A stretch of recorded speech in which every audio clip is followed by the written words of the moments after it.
You know, there used to be a time where people my age, probably people your age too, would be buying homes.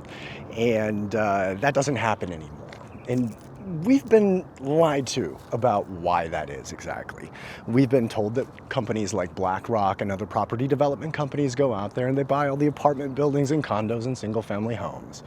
And they up the prices and they sell them for higher, right? I don't think that's what's really going on. And it's because the sheer amount of capital that you would need to affect change on that type of level, they're not capable of. That and the fact that it's been happening for way longer than 10 or 15 years, which is when companies like BlackRock got really famous for doing that, right? This has been a trend since the 1980s, 1970s even, and it's gone on and on my entire life. I saw it through the 90s and 2000s and 2010s, et cetera, et cetera. So what's really happening? Well, to affect change on that sort of level, you would need a change in the cultural zeitgeist. Something needs to be going on within our culture to make something like that happen. So what's going on in our culture that would make home prices go up? Glad you asked. I'm here to tell you. Our incapability of having successful relationships, male-female relationships and starting families. That's what's really changed, right? And that's why nobody can afford almost anything these days. It's not just inflation on food and all of that. If we were all paying half as much for homes and apartments and rent and all of that, we could afford the other stuff in life, right? So why do I say relationship incapability is actually leading us down this path? Think about it. Think about divorce for a sec. Think about the fact that there are 330 some odd million people in the United States, and a third of all families in the United States are single families that got divorced, that now require two pieces of property instead of just one. All right? A third. A third, okay?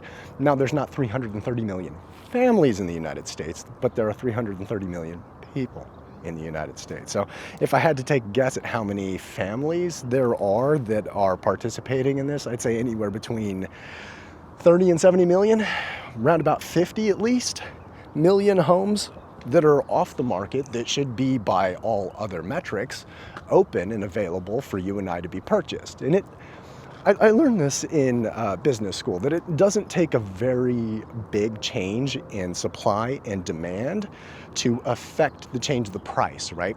The supply has remained relatively steady compared to our increase in population over time. We do build homes, right? What's changed is the demand side of the equation. More people are demanding homes because they are getting divorced, and each family is now taking up two pieces of property instead of just one. Yeah, it messes with your mind, right? So what's going on in our relationships that's causing this to happen? Well, I think one really big thing is happening, and that is the court bias towards women that is also causing men to not even want to get married in the first place, right?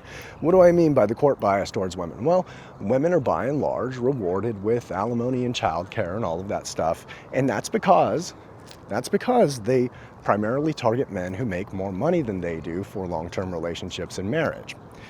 Which means that if a divorce happens, women are incentivized to go through with the process, which is why we see the metric touted all the time that when a divorce does happen, that it's instigated by the woman 70 to 80% of the time, which goes up to 90% if she's college educated. I hate saying that stat because it's touted so much, right? But that's actually what's happening. So I would be remiss in my duty of telling you what's going on without mentioning it, okay? Why are we incapable of having relationships beyond that? Well, social media has broken just about as many minds as it has touched people. So there's that aspect. There's the incentivization of women to get divorced in the first place, right?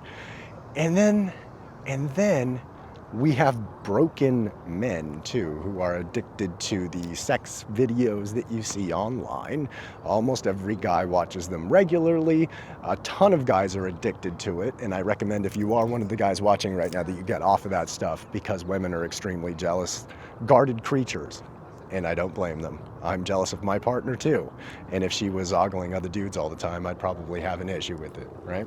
So there's just so much stuff that goes into this where it's just like, wow, how stupid are we to get tricked into thinking that some company could pull this off, right? No, no, it's a change in our zeitgeist. Let me know what you guys think down in the comments. I appreciate looking at them. Send me a like or a follow or whatever it's called, whatever platform I put this on. I'll talk to you guys next time.